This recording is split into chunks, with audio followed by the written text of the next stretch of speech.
Turned the microphone on. You're very welcome to today's final Irish Studies seminar for this semester. As with all our other events this semester, this is a hybrid event, so we have an audience here with us in the room at Queen's University Belfast, and we have a number of people joining us online through Teams. So if you are joining us through Teams, just a reminder to keep your microphone muted for the time being, just to stop us getting any feedback, and also a reminder that we are recording this session, so if you don't want to appear on the recording, just turn your camera off. There'll be an opportunity to ask questions a little bit later on, and I'll inform people who are unfamiliar with Teams how to do that a little bit later.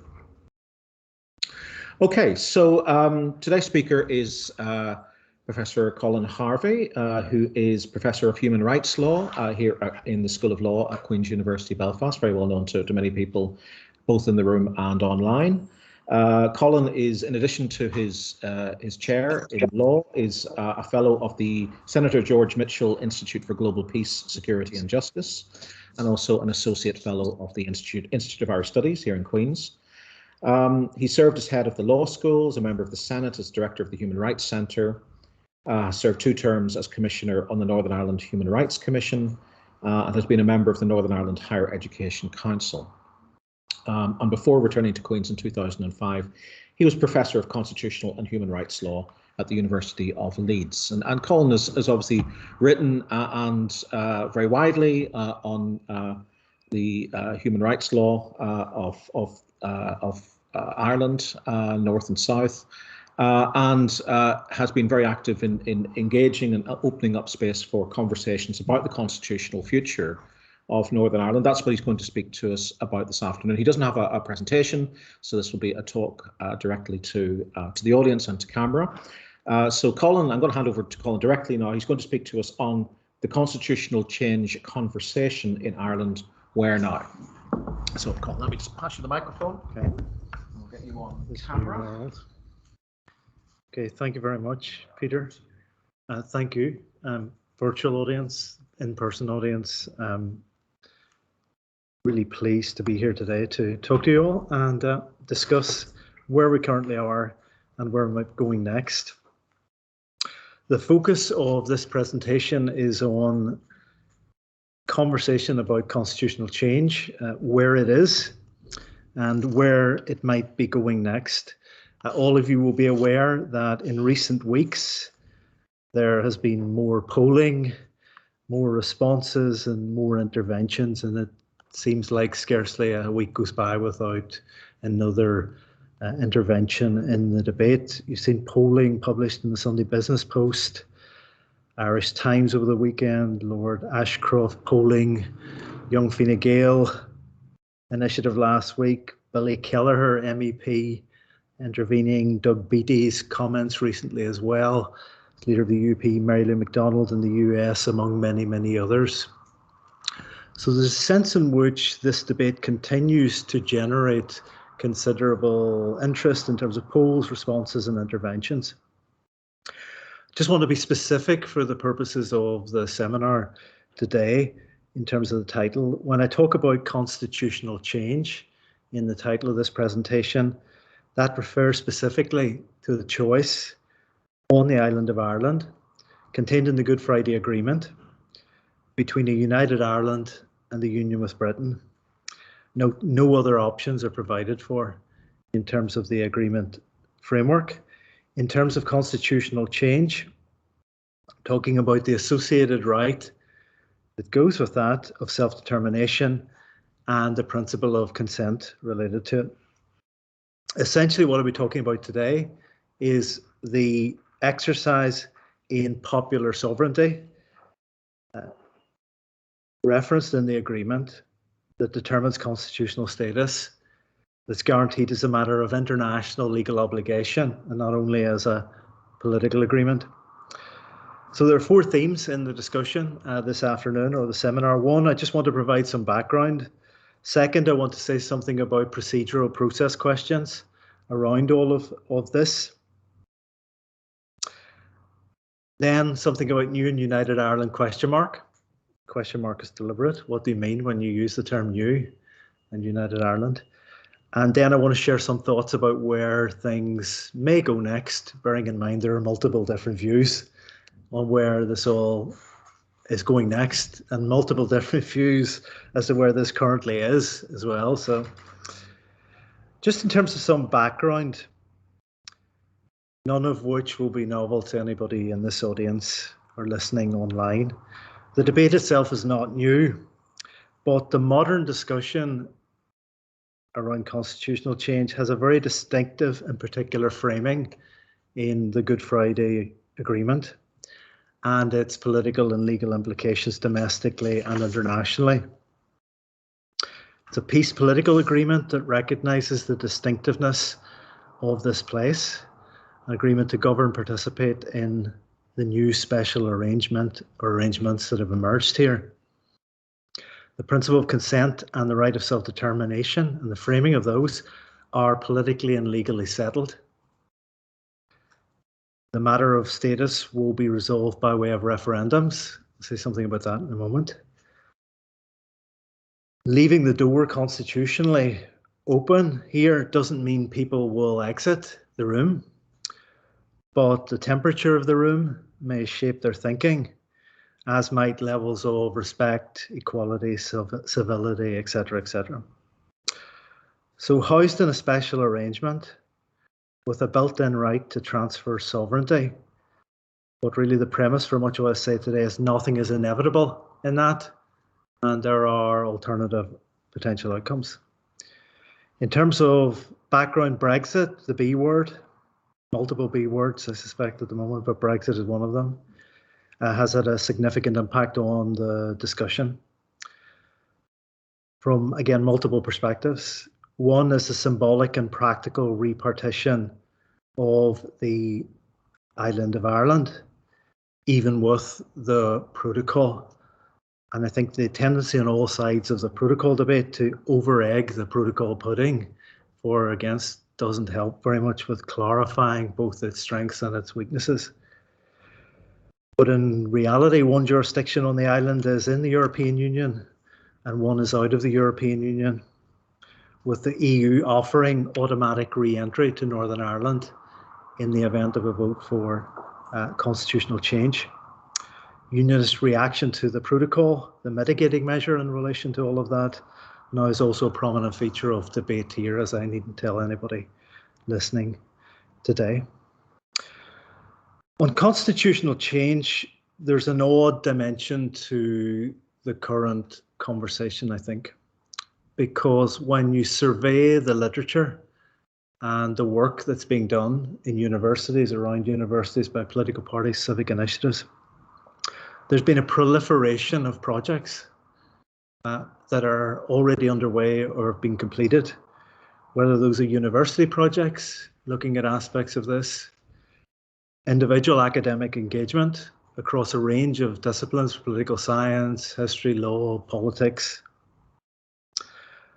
There's been extensive civil society work, which has a habit of being neglected. I think it's some of the official accounts are perhaps even sometimes looked down on, but actually produces really important outputs and contributions.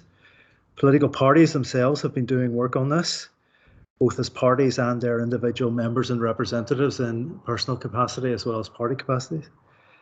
There's governmental efforts ongoing that, although often badged in different ways, in fact contributes to the discussion we're having today, whether that's the Shared Island Unit and the various initiatives that are ongoing there, but actually work that's been funded by the Reconciliation Fund, for example, by the Department of Foreign Affairs. While it may not necessarily some of that work is badged in these terms, actually contributes in a useful way to having an evidence-based conversation about where things are. There's also been reflection in the Oireachtas. There's actually been a reflection in the Northern Ireland Assembly, the Northern Ireland Committee for the Executive Office. Recently did an evidence session there in relation to some of that as well. So there's quite a lot going on. Sometimes it's odd because when you listen to the debate, you often get the sense that nothing is happening. In fact, when you survey the field, There's actually quite a lot of work being done, in progress and work. And I could spend the rest of the seminar just listing it. They're not all badged in United Ireland terms, or in constitutional change terms, or in Union with Britain terms, but they will actually contribute to making sure that the discussion is an informed one. I think there's a need today to acknowledge the depth and breadth of that work that is ongoing and being completed. And there needs to be more awareness that it's there in terms of projects like the Orange project that's currently producing on a regular basis really excellent contributions to the discussion. What's informing that work, I think, is a profound concern from a space of responsibility of the need to get planning and preparation done and right in advance of referendums happening on the island of Ireland, to do the hard thinking now and in advance. And recurring in all the work around this is Brexit as a negative example of how you don't do referendums in terms of the future. Also, of course, I'm an academic lawyer, but it would be remiss of me not to notice that there are political realities on the island of Ireland. And obviously the rise of Sinn Féin north and south, whatever your views on that, are obviously affecting some of the thinking in multiple ways about the possible implications of that trend if it continues. So I think there's a realization and belief among many, not all, not shared, that post-Brexit, this island is heading towards the referendums anticipated in the agreement. In unionist circles, there's clear skepticism about that statement in terms of likelihood, and skepticism around engagement, which we can talk about. We've seen recently or heard comments from Doug Beattie as the leader of the UUP, among others, about all of that. But the intensification of really quite detailed inquiry seems hard to dismiss. And the seriousness with which preparatory work is being undertaken, I think does need to be recognised and acknowledged. Now, if you, even allowing for the tactical nature of some of the interventions in this debate, right, of which there are many interventions, politicised interventions, I just want to end the background bit by putting this out there. If the pro-union lead in some polling is as slender as currently appears, and if that is read alongside the evolving electoral evidence, and given the nature of the process itself and how it will commence, advanced planning seems eminently wise, and more in a moment about the purpose of that advanced planning. Okay, secondly, I want to say something about process, procedural and process questions. First point I want to make is a fairly banal point about framing. This should be a mainstream, normal discussion, given the basis on which it is undertaken, but it often is not. And I think that raises, to my mind, a number of questions. Good Friday Agreement framework is noted, both as a multi-party agreement, political agreement, and also as a British-Irish intergovernmental agreement as well. And although I would say this as an academic lawyer, I think the normative components of this debate are often wildly underplayed and will feature more and more as this becomes more detailed.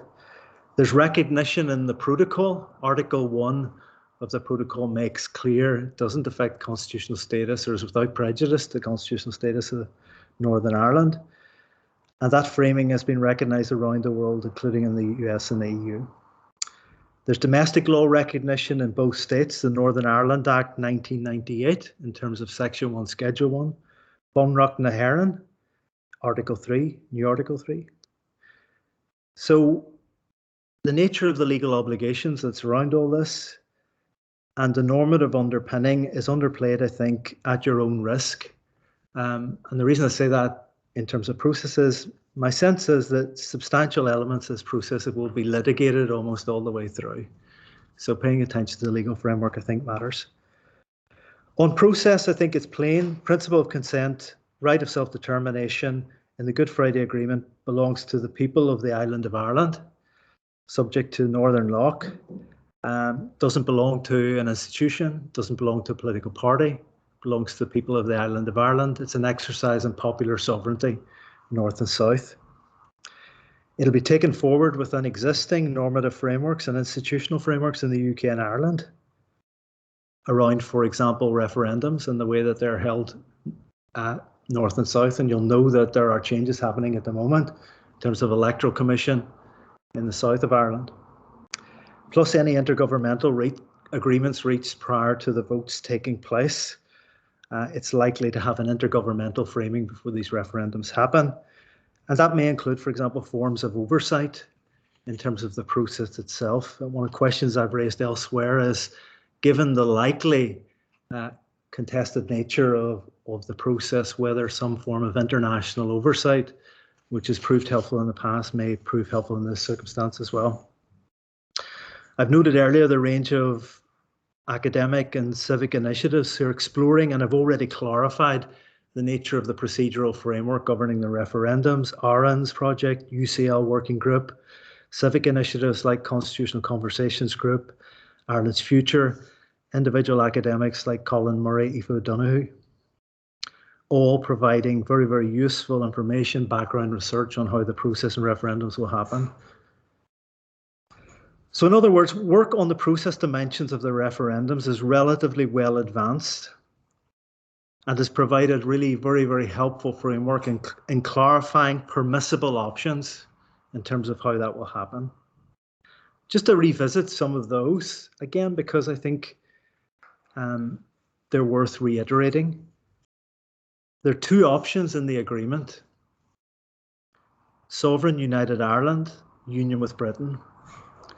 It will be decided on a 50+1 basis in each jurisdiction, north and south. The jurisdictions that we're talking about themselves are not constitutionally equal. However often it is said in popular usage, these will not be two states negotiating a future.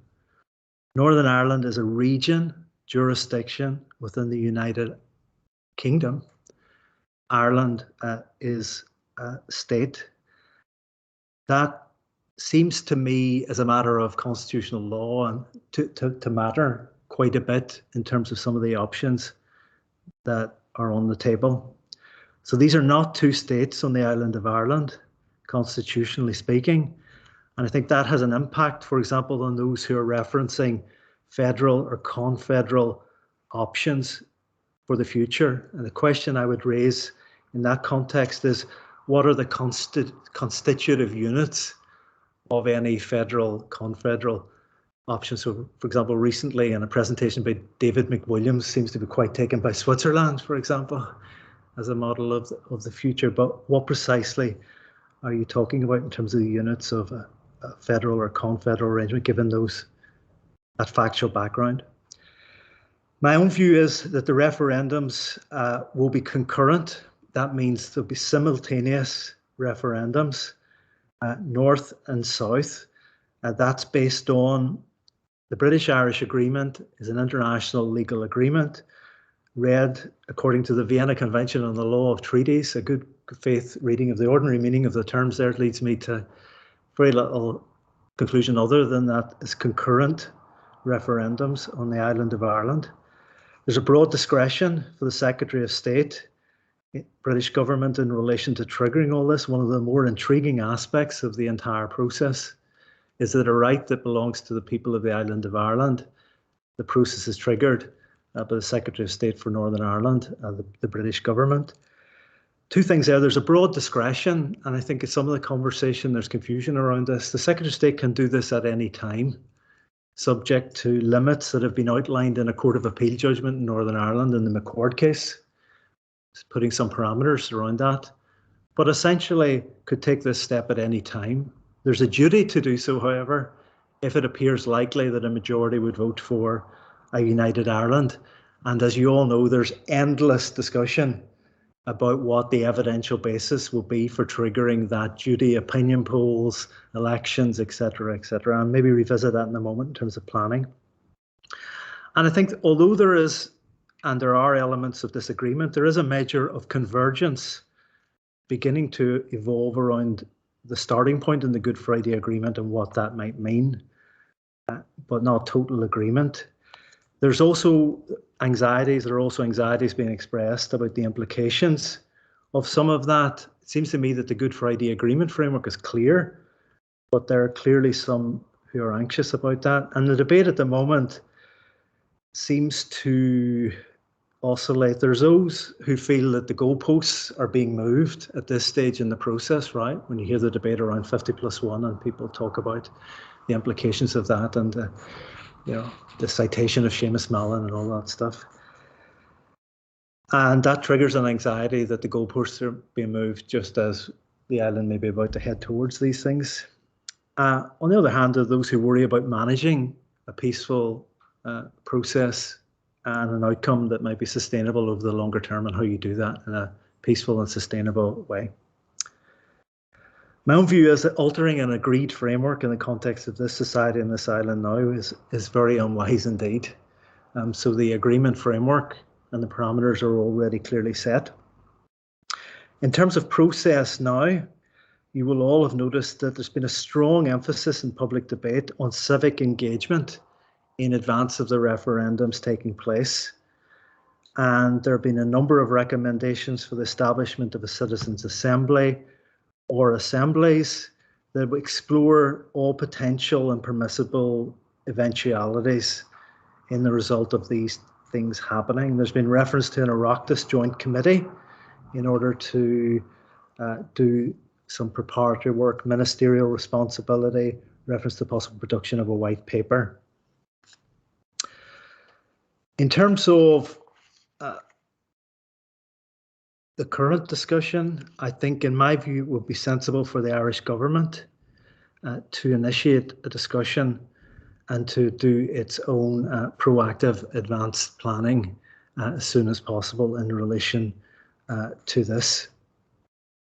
I think it would be, although the Secretary of State obviously enjoys a considerable discretion in relation to how it's taken forward, and as many people have pointed out, that could happen not in the leisurely pace, according to a timetable that we maybe set in this room, but a timetable that the British government may decide to set for its own particular reasons.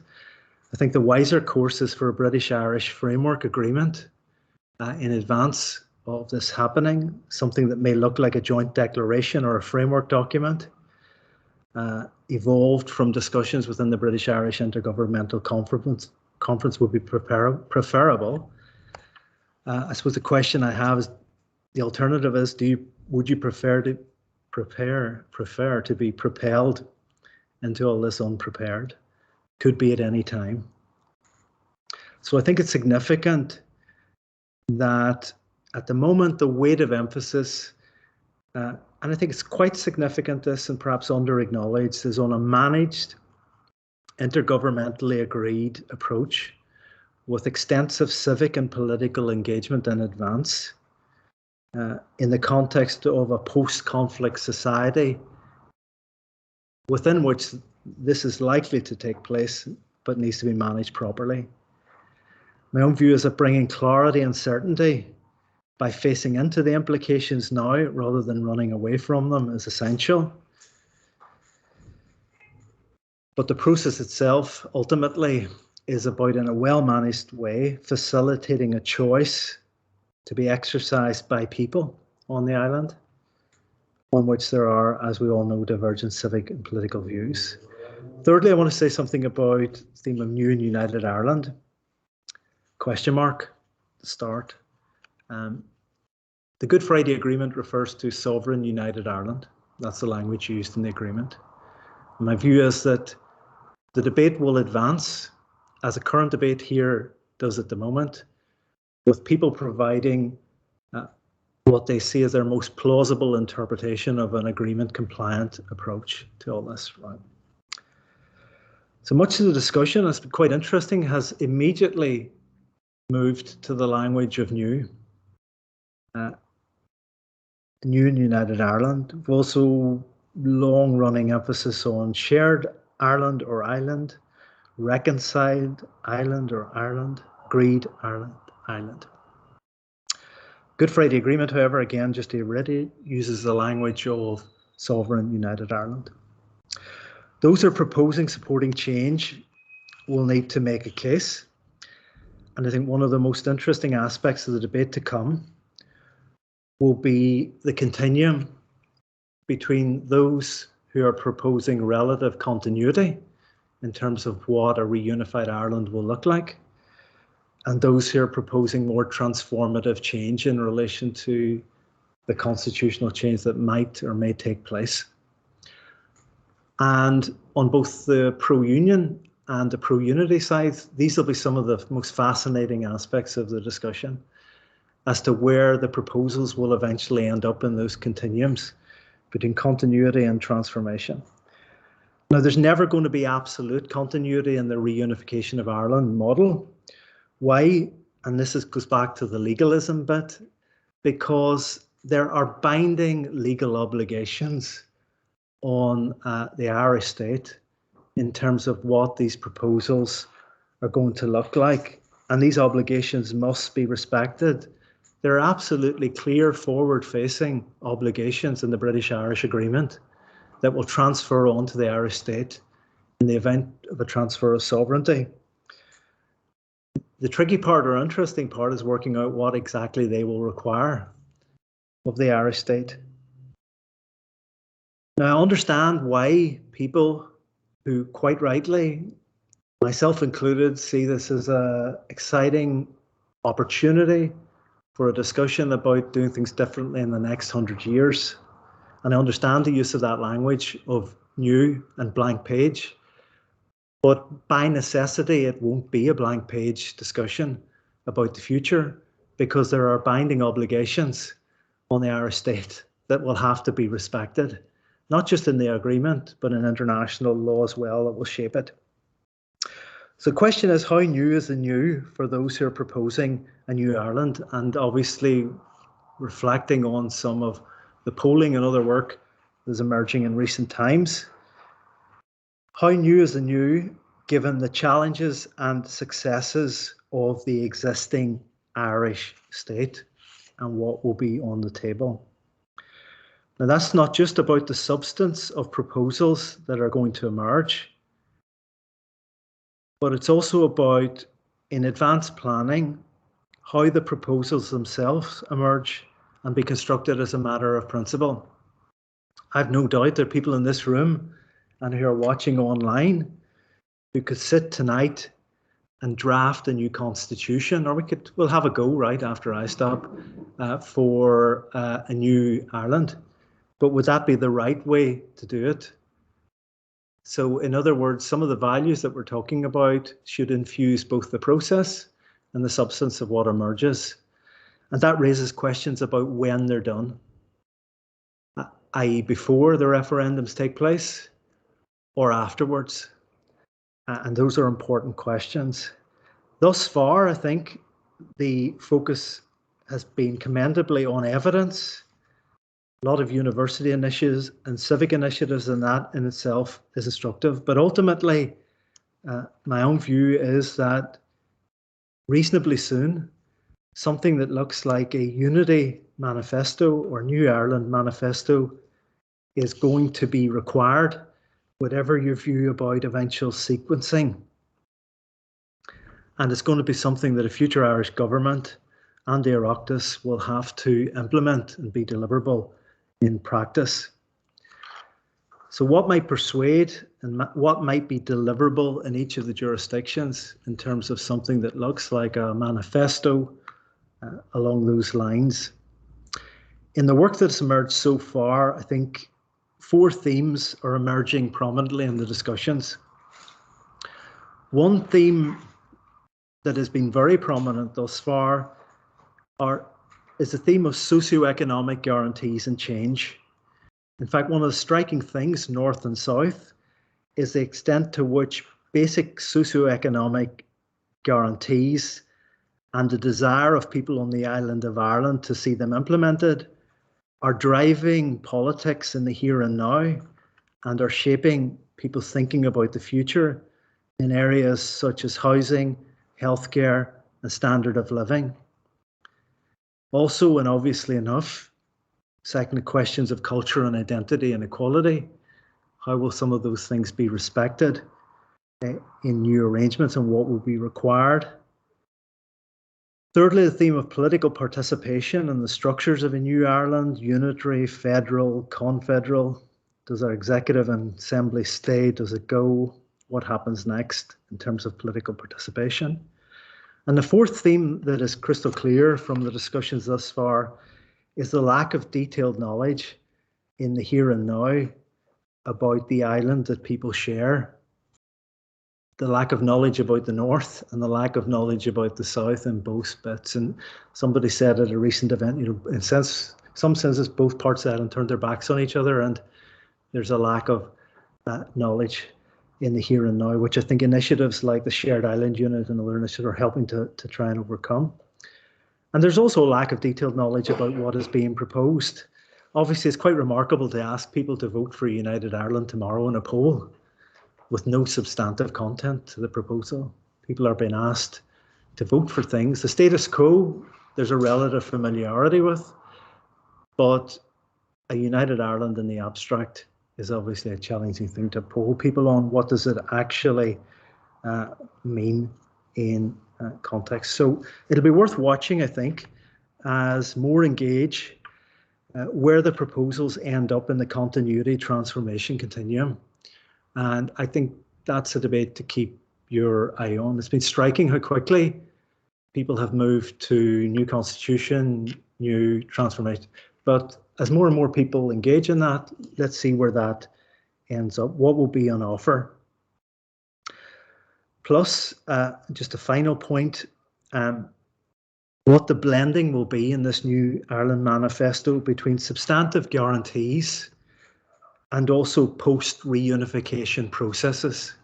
Yeah, so we know from the Good Friday Agreement, there are things that people could agree in the document, and there are things that were put out to further processes to either be agreed or never agreed in the future. I think one interesting thing to watch for in proposals around, for example, constitutional changes, where that balance will be struck in terms of guarantees substantively in the here and now, and post-reunification processes. So to give you a concrete example, it's unlikely, as many people have pointed out, that political unionism will engage prior to referendums. Does that mean that if you're proposing a new constitution, you do that via a carefully designed constitutional convention afterwards to ensure that people who maybe were reluctant to engage prior do engage afterwards, if that is the eventual outcome? These are things to just watch out for.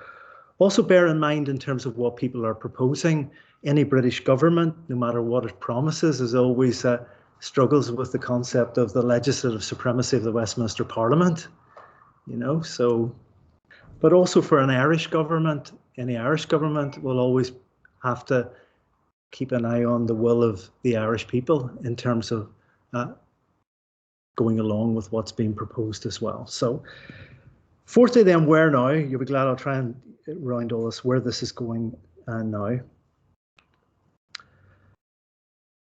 I think firstly, we need to keep finding ways, really as academics and other participants in these discussions, to mainstream, normalise the discussion as a legitimate topic of public debate, inquiry and investigation. And I think there's work to do on that still, if we take seriously some of the values that frame the way this society is governed. As we know, there's no border poll, but there is endless polling and endless speculation about what might happen. And I think if there's one plea in the discussion this afternoon, it's about less of that and a bit more detailed hard work about the rather tedious aspects of this process that need to be clarified in advance. I think the framework is being clarified to some extent, and much of it isn't ambiguous in my view. The efforts so far are to promote a planned, methodical approach in circumstances where the island could, in principle, be propelled into referendums by the British government at any time. In that context, it seems to me, as a former sort of manager in this place, to be grossly irresponsible and negligent not to do the preparatory work in those circumstances and given some of the evidence we're seeing emerging. So what to do? I think the Irish government, rather than waiting on the British government, should initiate discussions within the British-Irish Intergovernmental Conference on this subject in the open and honestly and openly. It should support an all-island civic initiative with a view to preparations of all permissible and eventual outcomes and potential proposals that might be included in a manifesto, prospectus, or whatever that will be put to people. I think the British government must recognise the nature of the right itself, which belongs to the people of this island, plus the obligations it's undertaken in relation to rigorous impartiality in the way that it governs here. It might be slightly provocative to say it, but the nature of the right in the agreement is a this island's right, not a these islands' right. The right belongs to people on the island of Ireland. It will be an exercise in popular sovereignty here, but its consequences obviously flow across these islands. The ongoing work, the great work going on in universities, civil society, community and civic groups, however badged or labelled, should continue and deepen because it provides a valuable sharing of knowledge and an evidential basis for where things may be going next. Shared knowledge, shared awareness, shared practical cooperation. This debate also, however, I think increasingly needs coordination. There's a proliferation of projects, as we know from universities, and sometimes there's a need to find ways to get projects to speak to each other, to do a stock take of the work that's been done and coordinate. And that seems a role that the Shared Island Unit, for example, could usefully undertake. I think it's time for clarity and certainty, preparing the ground well for facilitating informed choice. There's an onus on those who want to make a case for change to get on with building a case for change. I often think proponents of constitutional change on this island are great procrastinators. There is an onus on getting on with making the case. There's an onus on those who want to maintain the status quo in the Union to do likewise. A unity manifesto, New Ireland manifesto, is going to be required. It will have to be persuasive, credible and deliverable on both jurisdictions on the island of Ireland, and assume that nobody on this island wants to be painting false promises on buses about future health service. It's going to have to be a document, for example, on the pro-change side that commands broad support. But we also need to bear in mind that constitutional change on the island will be a process. It will not be a one-off big bang event. It'll be a managed transition over time that will involve substantive guarantees, but may likely involve further processes, and where everyone engaged on the island will continue to help to shape and develop and evolve the constitutional picture. Even if transformative, and even if it falls within that broad end of the continuum, it will not be utopia. But if new, it's going to have to be transformative, in my view, for individuals and communities, especially for those who are most affected by division. And that the area that I work in, human rights and equality, I think that's why it's so important that people involved in that area participate in the conversation at an early stage and don't join later on. So as is clear, rambling towards the end of this, strong preference has been, was, remains is to focus on a prepared way forward. It's not to stumble chaotically into referendums, but to facilitate an informed and evidence-based island-wide choice, planned, prepared, structured, based on knowledge of the consequences, procedural and substantive. And if you want that range of proposals that emerge from that to be generous, and you want to shape the content of that, then we need to engage and participate to do that. Hiding or running away from the permissible choices handed to us by the agreement is certainly not, in my view, the way forward for this discussion. Just to end, I want to thank you for listening both in person and virtually. These are just some rather rambling reflections on the debate and where it is at the moment and where it may be going.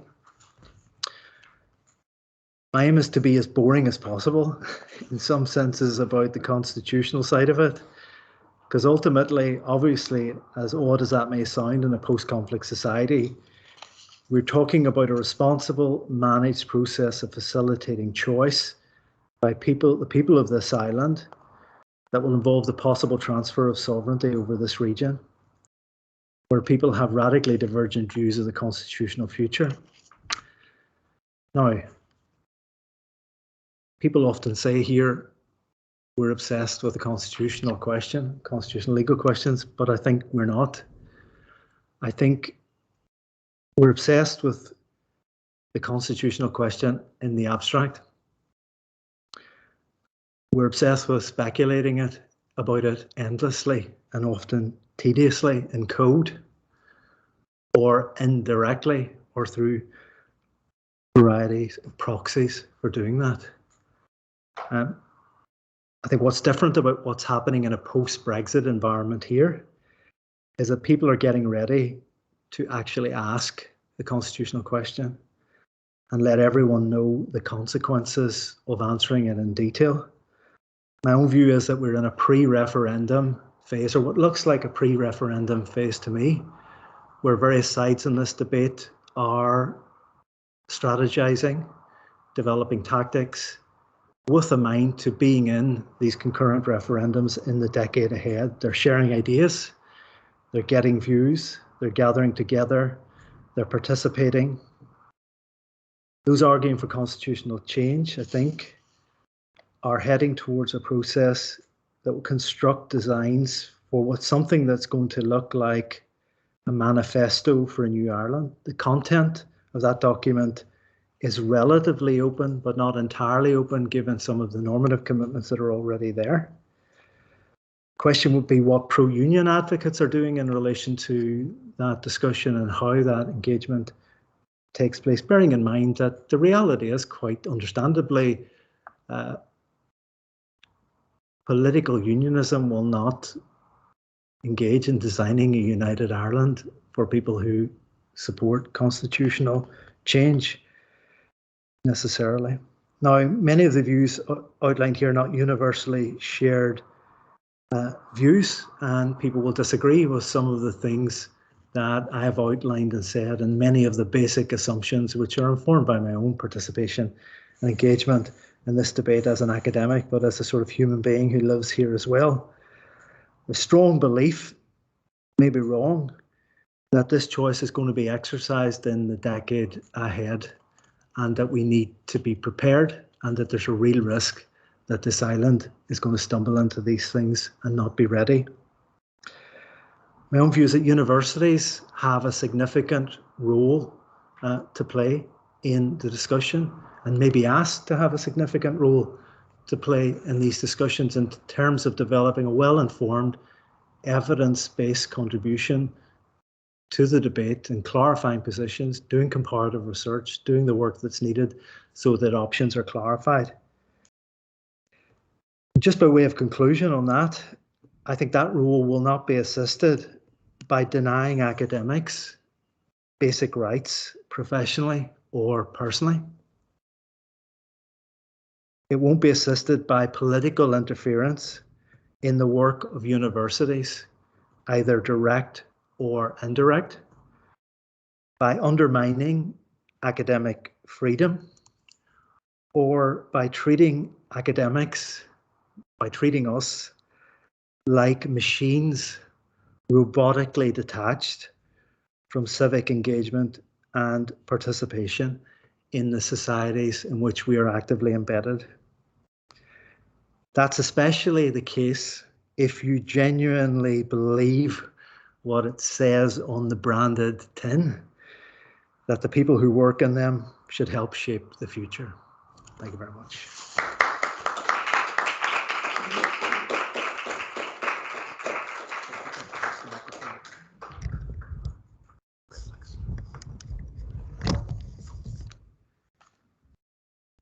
Great, Colin.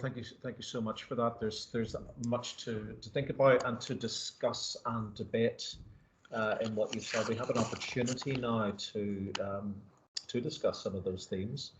So obviously with people in the room and with people online, for those of you online, if you want to ask a question or make an observation, and you're unfamiliar with Teams, there is an icon on your screen with a little hand on it. Just press that. Press the hand icon, and then I'll invite you to put your question or make your point directly. But let's open it up for discussion. Who would like to start? Liam. Thank you very much. Thank you, Colin. It was an admirably clear 4 sections. If we could go back to the first one, which was the background, and I'm a bit surprised.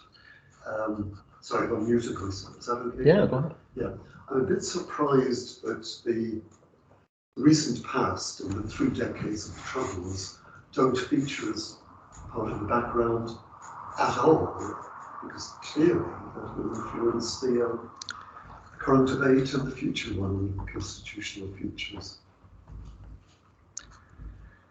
Yeah. Liam, if I just respond straight away, thank you very much. It's a great question. My response to that would be that everything I've said is shaped by precisely that, because the thread running through the discussion is the concern that we could be propelled into something without being prepared and ready. A number of points reference the fact that we are a post-conflict society. So my sense would be everything I say is shaped by that concern, and the emphasis on management, planning, preparation, and responsibility, I think, is infused by that. The sense that people have looked at what happened around Brexit. That's the last thing this society needs, but that people here have a right, and there are arrangements that are there, and that needs to be approached in a well-managed, coordinated way by both governments, by civil society, by the political parties, so that an evidence-based choice eventually emerges. I actually think that is entirely shaped by the sense that we are a very deeply divided society, but that we have this framework that is likely to be operationalized. And how do we manage that in a way that allows people to make a choice?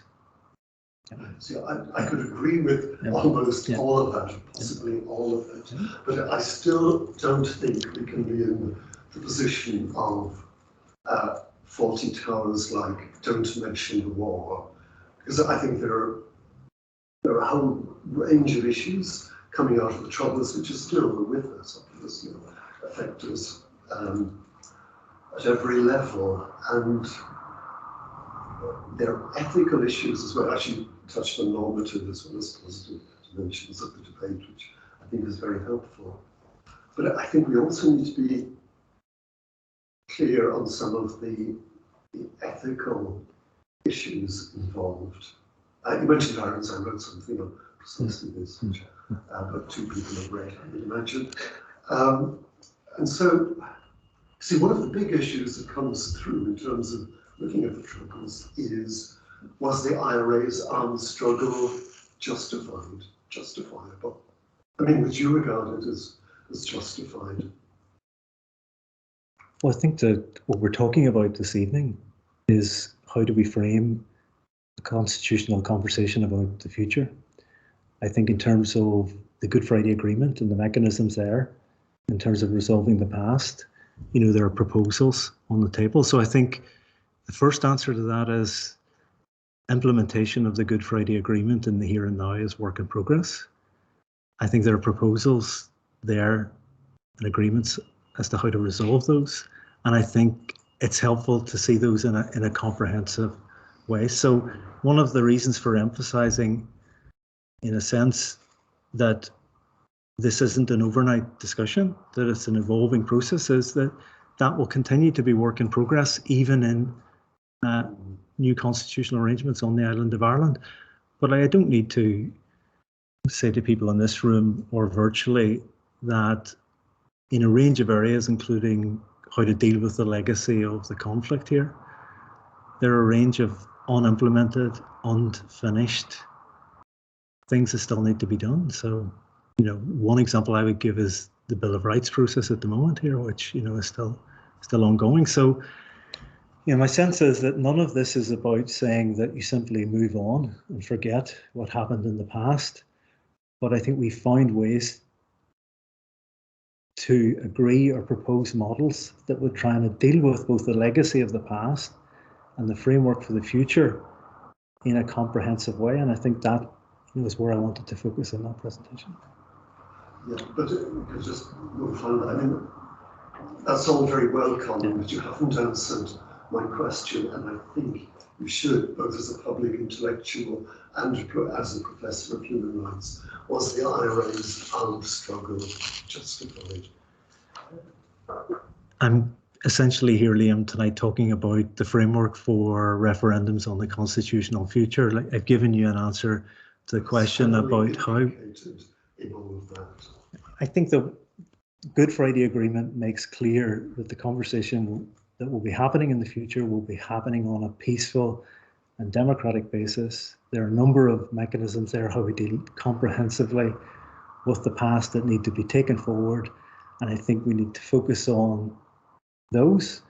But, you know, the focus of the presentation tonight is about the constitutional future, the framework that is there in the Good Friday Agreement. Peaceful and democratic means only will be the way in which that is shaped. And I think that's where the focus of my attention is in the presentation tonight. There's a different debate. There's a different debate to have beyond this, Liam, about other things too. Thanks, Liam. I think we need to move on. So I've got a couple of questions in the chat from Crawford Gribben. So the first is, what would happen if serious preparations were made on the nationalist side for a referendum that did result in a majority in favour of reunification, but the Unionists boycotted the vote? Secondly, how do you interpret the weekend's Irish Times poll indicating that voters in the Republic wish to incorporate the North into a single state, but not necessarily to support Unionist politicians having leadership roles in the state? What is driving this way of imagining what a united Ireland might look like?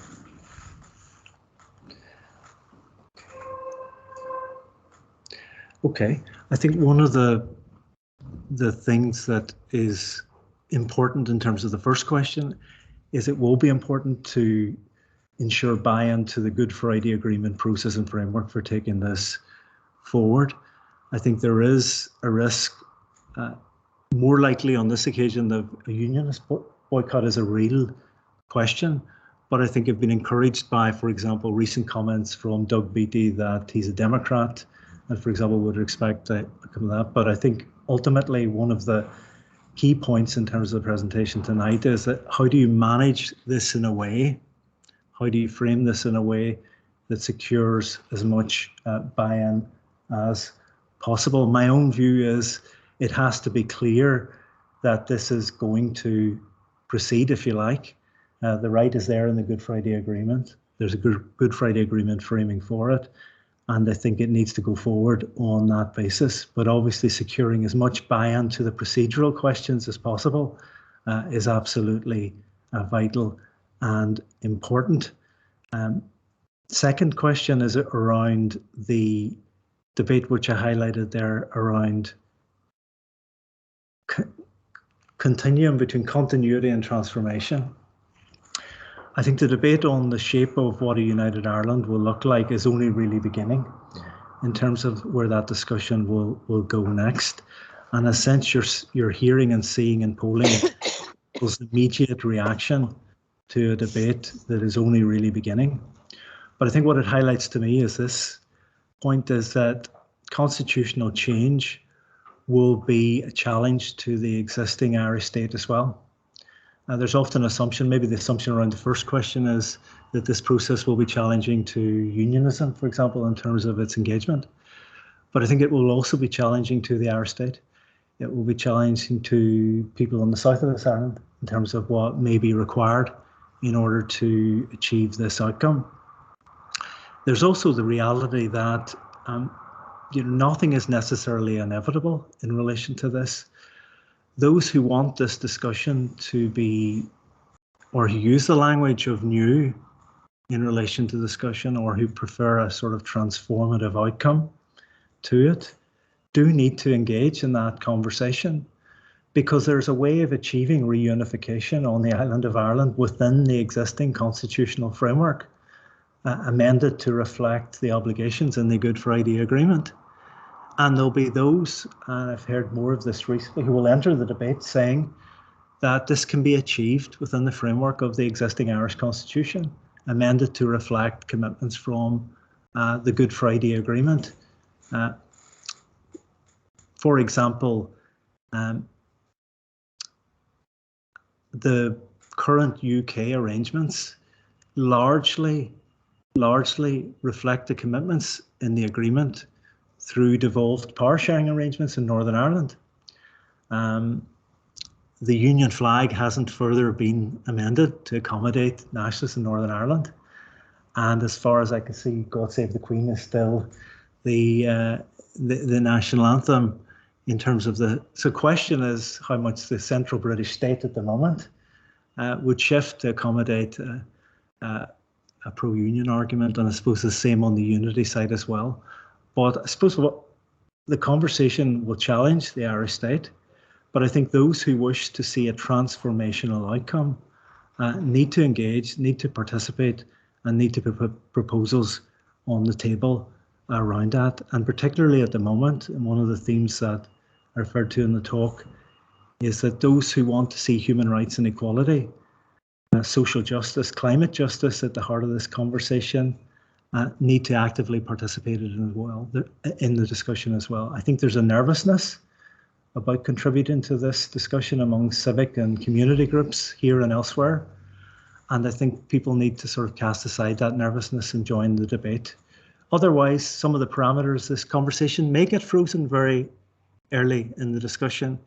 And what may happen is what emerges is a relatively continuity model of a reunified Ireland, where there are some adjustments to reflect the Good Friday Agreement, but not the sort of major transformational changes around rights, equality, identity, culture that maybe people anticipate happening. Okay, I'm just going to go to Tom Carty online first, and then I'll come to Sophie. So Tom, off to you. Hi, Peter, and thank you, Professor. My question is a simple one, I think. You talked about the discretion lying in the Secretary for Northern Ireland being able to trigger the memorandum for the referendum, rather. I guess resolves into a couple of questions. Should I assume that as a part of that the Republic of Ireland and the United Kingdom will get together to frame what that referendum was and agree what it is that will be produced to both sides of the voters, number one. And number two, is this a one-time triggering of an obligation, or is this something that can be ongoing and ongoing? So if there is a referendum taken and the votes, the arguments are put out to both sides of the voting public, and there is not an agreement to do one thing or the other, so it's a failed referendum, would there be an ongoing obligation of the Secretary of Northern Ireland to that once again down the road ad infinitum potentially? End of question. Okay, Tom, thank you very much. Maybe preface the answer to the question by saying that the constitutional framing of the region or jurisdiction, Northern Ireland, where we are, constitutional status of this place rests on consent. And the agreement is there's a formula of self-determination that's worked out in the Good Friday Agreement around all of that. So a starting point is, the interesting fact about constitutional status in Northern Ireland is it rests only solely and exclusively constitutionally on an exercise in popular sovereignty, I think, which itself is quite important, which the framework then reflects that reality. The framework is there to put in place arrangements to facilitate the change when people have moved in that direction. Essentially, that's the primary sort of thinking behind it. In other words, Northern Ireland wouldn't remain in the United Kingdom if a majority here were likely to vote for constitutional change. The mechanism that is there, however, places a lot of focus on the Secretary of State for Northern Ireland legally in terms of triggering that process. I mentioned earlier that's quite an intriguing device in the agreement and in domestic law in the UK around all of that, and there's endless speculation around the evidence that might be used. That's helped by a recent court case, the McCord case, Northern Ireland Court of Appeal, that's helped clarify some of that, including the level of flexibility that the Secretary of State has. There's a mechanism that is also there that it can't be held within another 7 years. So there's a sort of built-in time delay there. But I think the answer to the question, and it is a sort of departure gate obligation, right? It's Northern Ireland is sort of in the departure lounge almost always of the current constitutional arrangements by nature of the way they're put together and designed.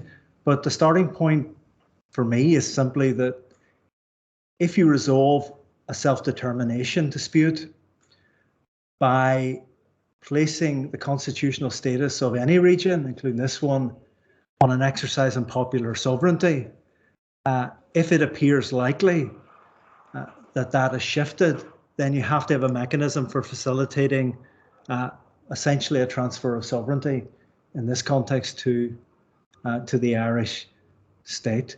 So I suppose a final point is then that people raise that question. There's been an intriguing debate as to whether that means then you would have this every 7 years. You get into this 7-year cycle. Essentially only means you, in a sense, wait for that 7 year. There's no requirement to have it every 7 years. And there's been some discussion about, for example, and you've heard this in Scotland too, about generational referendums to, I think, well, I've heard it's been raised by others as well in relation to here. But the conundrum then emerges in that conversation is, you know, what happens? You can in theory say, okay, you'll have a once in a generation referendum. But what happens if it becomes crystal clear the majority of people here want to leave the UK in the intervening period? I think my rather long-winded answer again is to say that if you start from the principle and work from that, I think that's the way of thinking about it, if that's at all helpful, Tom. Okay, thanks, Tom. I'm going to go to Sophie. Oh, sorry. Go ahead. So I'm doing my PhD focusing on young people identity and the future here. So I'm very focused on this from more of a rhetorical standpoint. A lot of emotion comes in the interviews when they start talking about the constitutional future. And a lot of things that they will say to me aren't cohesive, ground in reality comments. You know, they're very, as with a lot of things here, to be very emotional and all this. And as we saw with the Brexit referendum, a lot of emotional stories and not a lot of ground in reality, dissemination of false information. And as someone from America, the dissemination of false information is very concerning and very prevalent. So you talked a lot about widespread education, this preparation, because it is up to the public, not just the academics and the civic engagement. So what are some ways that you've either seen in other places or here that have worked practically for actual engagement with the population that goes beyond just the emotional, maybe personal identity aspect? And what are some hopes that you would have, more practically and tangibly as opposed to just abstract. We need people to be well informed. So what are some practical ways you would want to see that happen? It's a very, very excellent question in terms of the nature of the debate. And again, just to reiterate, the Good Friday Agreement framing for all of this. But I think in terms of what's happening here, the role of universities, I mentioned throughout this, the role of universities and university academics and university research projects and research centres in providing an evidence base for all of that. I think during the Brexit process, for example, I was involved in projects like UK for a Changing Europe, for example, that tried in a very intense environment to provide sort of evidence-based interventions in an often quite heated debate around Brexit. So I think that's important. Think tanks, universities, but also civic engagement and participation. In terms of the world that I work in, human rights and equality, non-governmental organisations here have played a very important role in terms of getting to the Good Friday Agreement, and that's what's followed afterwards in terms of peace building. I think there's a number of civic, non-governmental organisations here that have ensured that the debate around quality and human rights, for example, has been a well-informed debate in terms of, again, just all the things that you know, in terms of countering myths, putting into the public domain well-researched, evidence-based pieces of work that challenge what's being said. One of the obvious examples at the moment is that people on the island seem to have very little idea about the health systems, north and south. There's a lot of myths about what happens, but actually putting facts into the public domain. Projects like the Orange projects and others that I've talked about, which is a collaboration between the Royal Irish Academy and Notre Dame University, has been trying to do precisely that. The economic debate around constitutional change, to make sure that that's a well-informed debate. A colleague in Dublin City University, John Doyle, and others, Seamus McGuinness at the SRI, have done work on the subvention and challenging some of the myths around that. Now, the debate around that continues. Not everyone necessarily agrees, but it means it's taken forward in a sort of informed and evidence-based way. Some of that can be intensely dull, right? Some of these debates are rather dramatic, but some of it is just rather boring, tedious and dull work. My focus today is that we need much more of the boring, dull and tedious work around these conversations on either side. If this is going to advance, like my premise for today, which might be completely wrong and people in the audience may disagree, is that I think these things are coming and they may be coming sooner than people imagine. And whatever your view on the eventual outcome, they just need not to be based on things you make up and paint on, a bicycle or a bus or whatever. It needs to be evidence-based. So universities, community organisations, civic groups, think tanks, and we can often judge for ourselves as well the reliability of the information and evidence that we're being provided for. I don't know what you do about social media. Just on a personal level, people say things about me on social media that they would never print in a newspaper without, or on various things. So the regulation around referendums, regulation around campaigning, regulation around social media companies and what can be said about people, that's accurate. So that's all part of a bigger picture of tackling what is a real scourge of our age, which is smears, lies, misinformation, disinformation about people who engage in some of these really intensive debates. Because back to Liam's point earlier, I'm acutely conscious. Anybody engages in this debate in Belfast knows this is an intense debate on either side. It's a debate in which lives have been lost in the past, and which there's a responsibility to engage within the framework and values of the Good Friday Agreement, which are quite clear in relation to the commitment to non-violence and peaceful and democratic means only, and to do it in a peaceful way, because we have an enormous responsibility not to pretend that this stuff doesn't exist, right? Which I think is the biggest mistake people can make, is to hide or run away from this is what it was agreed. People have a right to someday expect that the never-ending talk about the principle of consent here, that guess what, will be asked and people will answer, so, but I'm now rambling on and on and on and on and not answer your question, but somewhere in there might have been an answer. Yeah. Thank you. Yeah. Thank you very much for that. It was really fascinating. I was actually just going to go off your last answer.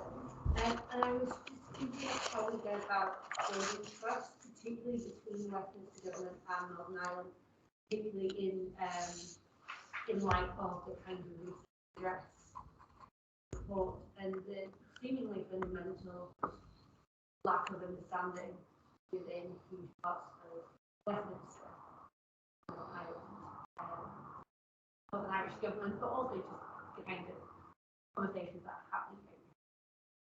So yeah, how do you actually build trust between the institutions of power, including one of the things I tried to stress in the paper there was a need for both governments to engage in this at an early stage. There are those who would say, and there are those in this island who say at the moment, this is a matter for the British government and the Secretary of State. You know, we, in some senses, Ireland will follow that, which seems to be a remarkable position. I think the Irish government needs to initiate that discussion. There are forums for that discussion to be initiated, albeit we know who triggers the process there. It seems to me remarkable that something that would have a transformative impact on the island of Ireland can be triggered from Westminster, and a politician in the island of Ireland will say, well, you know, they will do it, not us. So, so that's remarkable. I think there needs to be proactive engagement by the Irish government. Second thing is, you're absolutely right about the Westminster government and the Westminster Parliament. And I put an emphasis on both because people need to pay attention to both the Westminster government and the Westminster Parliament. Because as we've seen in recent history, what a Westminster government wants to achieve, even what it might have promised to somebody in an agreement, might not be achievable in terms of what the Westminster Parliament actually wants. And obviously in the context of Brexit, taking back control and the resurgence of the legislative supremacy of the Westminster Parliament, that Parliament, you know, is at the core of the constitutional legal arrangements of the UK. And you neglect that Parliament at your peril, as the island of Ireland knows, going back a very, very long time. So one of the things that's been quite striking to me is that I can't recall the Northern Ireland Affairs Committee ever really examining this in any depth. I'm not saying that that would be transformative in terms of the conversation, but that seems quite interesting to me. That so you have something to be taken forward by the Secretary of State that people are asking now quite a lot of questions of the Secretary of State about, but hasn't really been subject to any really forensic analysis within that Parliament. That Parliament will play a big role in terms of the process, but also the Westminster government. There'll be negotiations around financial packages, how that works out, transfer of sovereignty, the nuts and bolts and all that, how long that will go on. That's likely to be fought out in courts, but it's also likely to be discussed and argued about in the Westminster Parliament as well. Part of that may be because the Westminster Parliament recognises that this is a right for the people of the island of Ireland alone, but part of me doubts that quite significantly. So yes, I think there's a need for the Westminster Parliament and government to think about this. But I think, you know, it needs to be, we can stumble into it. We can have a sort of chaotic approach. We can have a sort of pretend conversation about something else that's really about this. But I think I'd prefer a more open and honest discussion. Obviously, both governments are not getting on the best at the moment, right? So it's not an opportune moment for that. But at some point they will have to, in addition to what develops on this island, do that. I suppose the intriguing dimension of that, which I'm still, you know, in a sense thinking about myself, is where the Assembly and Executive fits into all of this discussion. But that links back to the earlier point about some of the conversations about the north and south of this island. Some people have taken this really radically the wrong way when I've said this, but as a basic fact, there aren't two states on the island of Ireland. And I know people use that language all the time, and I know that they use it as shorthand. It won't be a negotiation between two constitutionally equal entities. it will be a negotiation between the UK government and the Irish government, and but Northern Ireland is a region within the UK, and we have to bear in mind that the compromises that were made in terms of power sharing, by and large, most of those have been done in the context of devolved regional power sharing with some relational stuff as well. Will the Irish state take that decision, too, or not? So some of the debates about the flag, the national anthem in Ireland are slightly odd in that sense. Some of the conversations are odd in that sense too, to my mind. Yeah. I had to chuckle when you were saying putting messages on buses, because where I work, the buses sometimes don't last very long, and it's one of those things where I ask, like, what's the PSNI's role in creating an environment for peaceful discussion? And then the second question I have is, what's the EU's role? Like, is there a parity between, like, as Westminster moves out, is the EU take a role in that, and especially as it relates to funding, perhaps? But I just put that out there as a question. It's a great question. Two things really. First thing is, everything I've said this afternoon has been how you manage an orderly process of allowing people to exercise and operationalize the principle of consent in a security environment in which people can do that without fear. Yeah. So there's a security component to that, and that will require the sort of management that I've been trying to put a focus on here. And often the first reaction, not so much now, but in the past, would have been immediately, but what about violence? But again, it harks back to an earlier question. The only arguments are peaceful, democratic arguments about, and that's the ones that, so there will be a security context to managing all that, which will involve a policing component, to making sure people are allowed to answer the question in a peaceful environment. So I'm not being naive about where we live about that, but that will need to be managed. You can't deny people a choice because somebody might metaphorically punch you in the face. Yeah. Second thing is that the process of constitutional change will be happening in an EU member state. Yeah. This will be constitutional change happening in an EU member state, and the EU will have an interest in the outcome. Right. I say interest because it will be happening on their turf, right? They've already made it clear, using the German precedent, April 2017, that a vote for reunification is automatic re-entry to the European Union for Northern Ireland in the event of that. So the whole debate in Scotland is off the table here, it's resolved. So the EU will have an interest in it.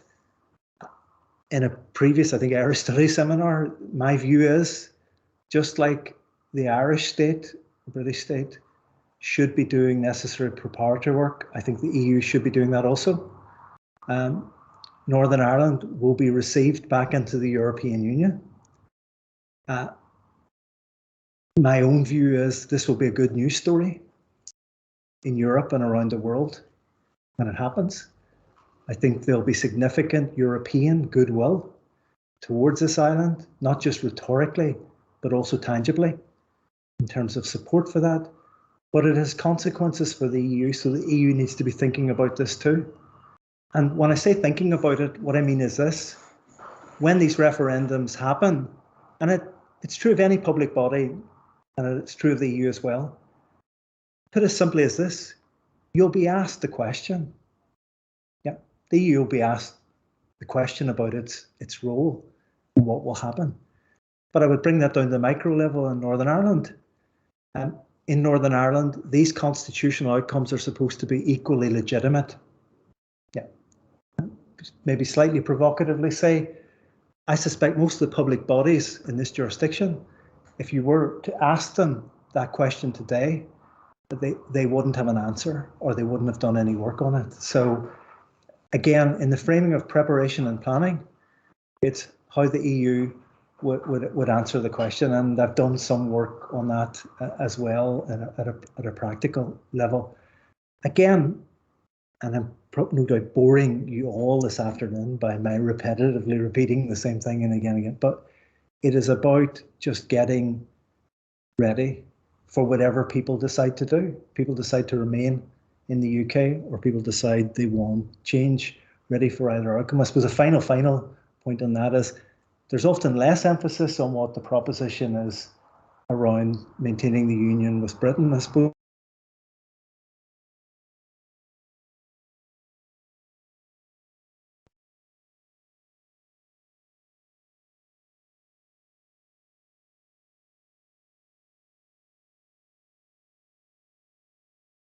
That are happening at the moment there. So it's an interesting time. Okay. Yeah. Him. It's to pick up on the last point you made there, Colin. One of it strikes me that there's a slight paradox in what I'm about to say, which is that Westminster governments have successively failed to implement all of the requirements of the Good Friday Agreement. But you mentioned the Bill of Rights as almost an overarching example of that. But if the Westminster government was to take a pro-union stance, probably one of the best ways in which you could go about doing that would be to say, we will implement all of the Good Friday Agreement and we will do it now.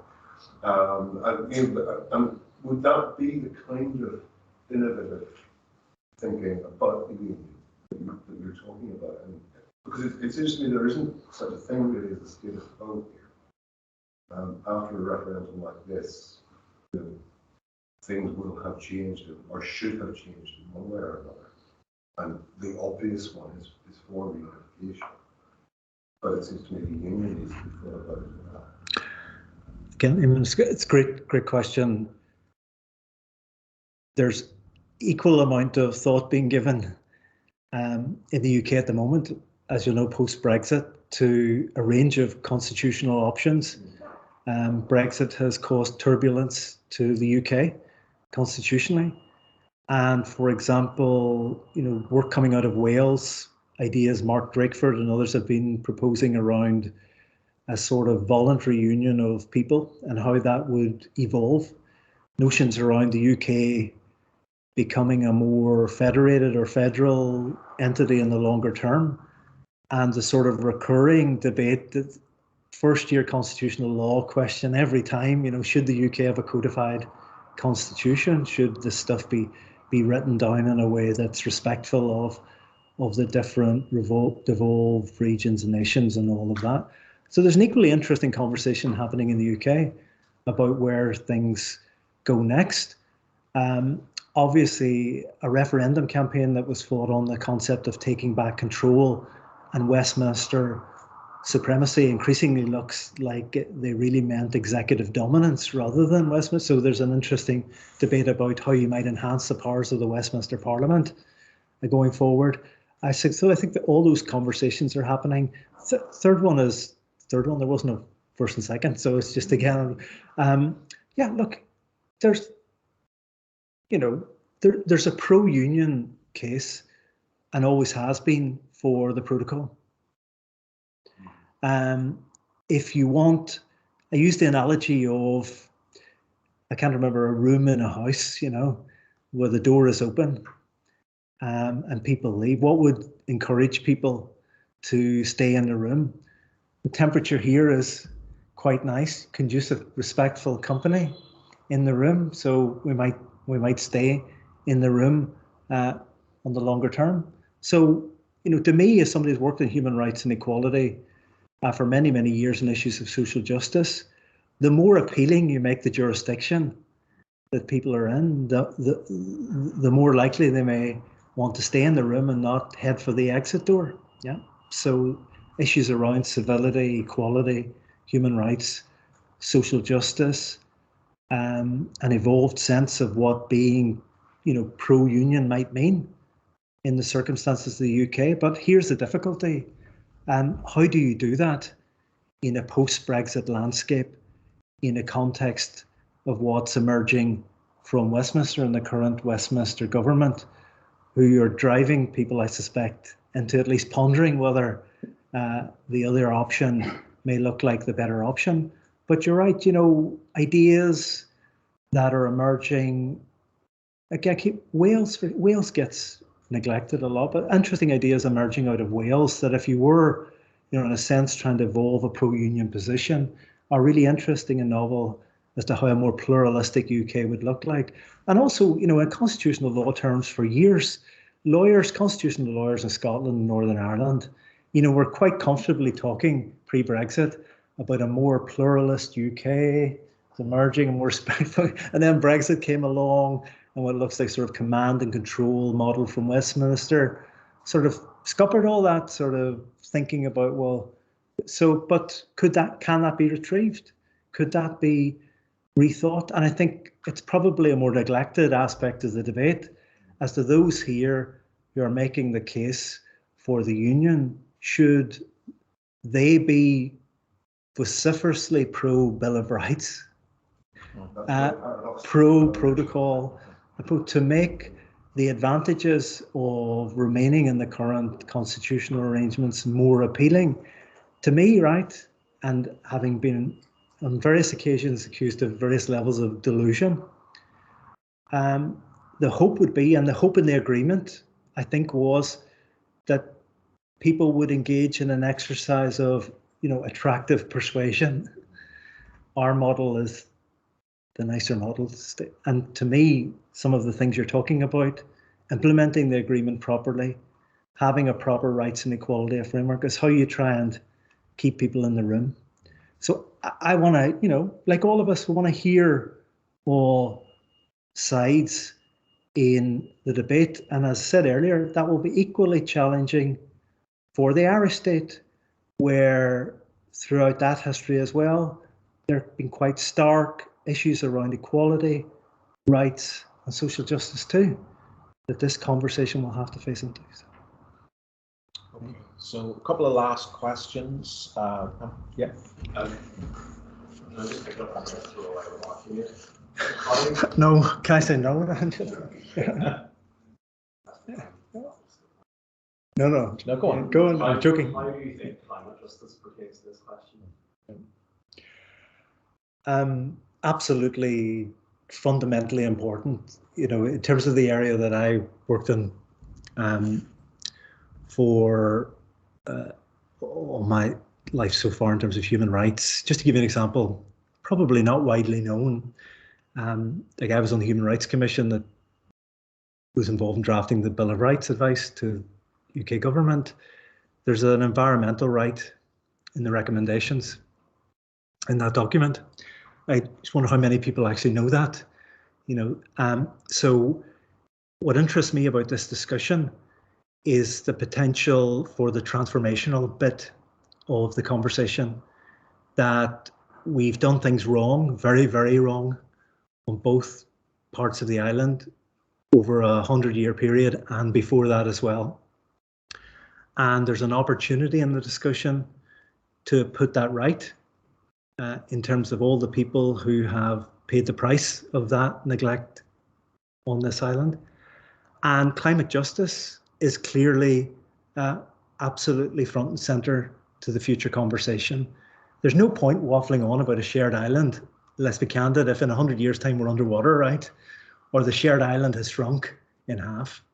So, you know, there's a global conversation about that in terms of human rights. You know, the challenges that we're talking about on this these islands are global challenges, and will only be solved globally, including in areas like healthcare, and we're facing that now in terms of COVID.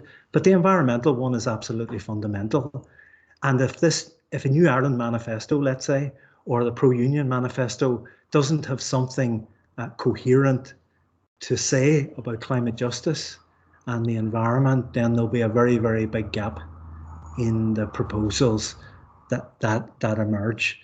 So just speaking sort of, I don't know what I'm speaking now, academic, professionally, personally, whatever, many people want to engage in this discussion because they want to face the future, and they want to see it as an opportunity to acknowledge that there's been hurt on all sides on this island, and there's an opportunity to put that right and do things differently. But most importantly, to not repeat those mistakes in the past, in the future. Sorry.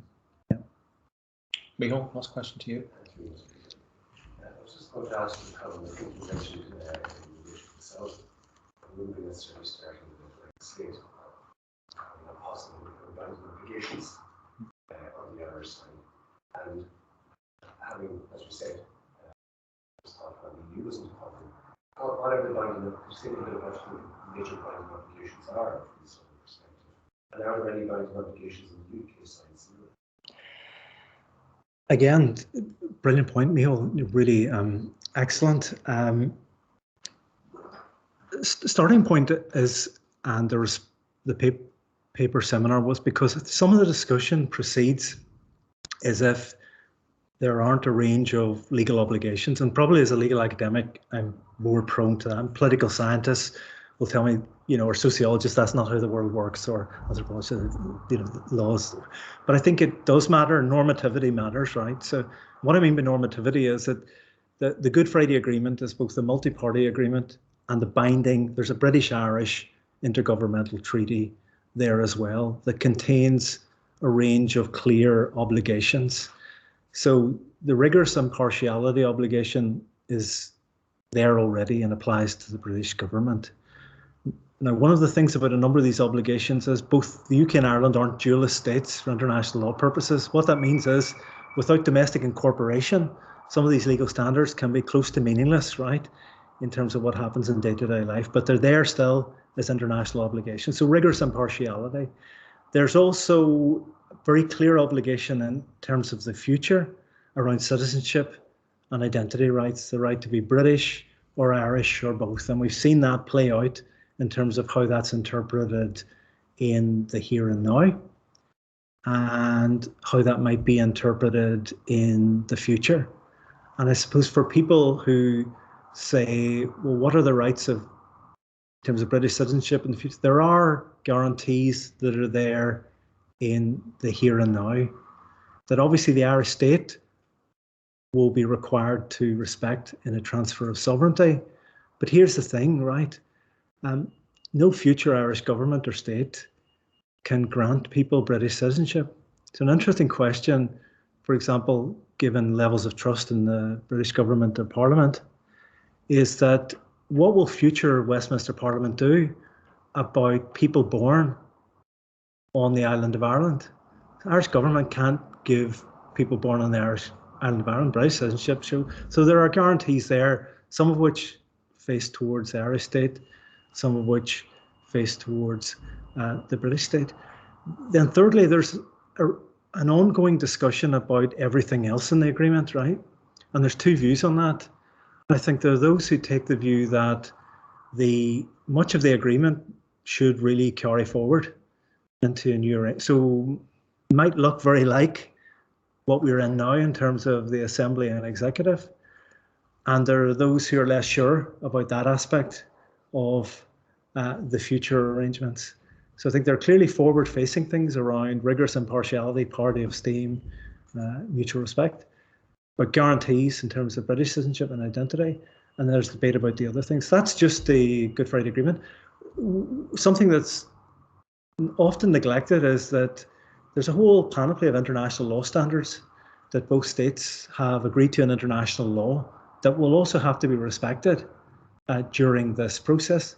And then domestically, it will all be taken forward within the framework of the existing Irish Constitution, Irish domestic law, and UK non-written constitution and UK domestic law.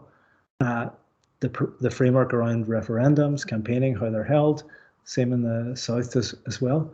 And there's no electoral commission that's been established in the South. Will provide, I think, a more robust framework for all of that going forward. So it's just to, perhaps people are aware of all that already, that framework will be there. And obviously, finally, as we said earlier, Ireland's a member state of the European Union.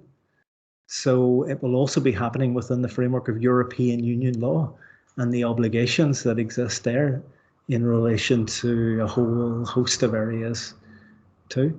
So it's just to not overstate all that, right, or not to overplay its significance, but to just remind people that those obligations will be there. I suppose the rights ones in particular, you know, that, so just to give an example, so the debate about 50+1, talked earlier about people have raised concerns about referendums being decided on a 50+1 basis.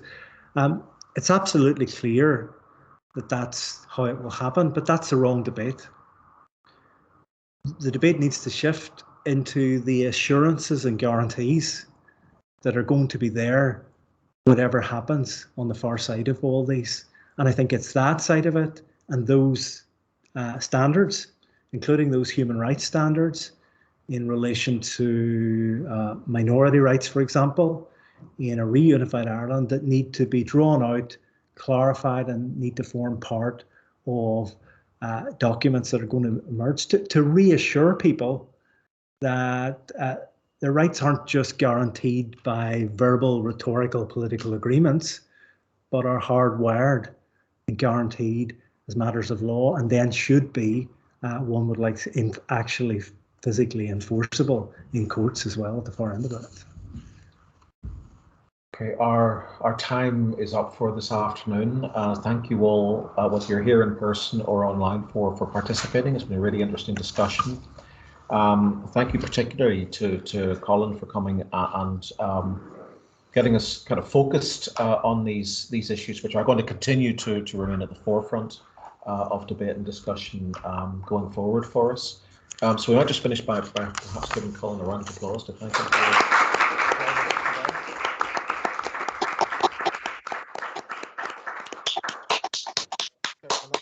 our seminar over.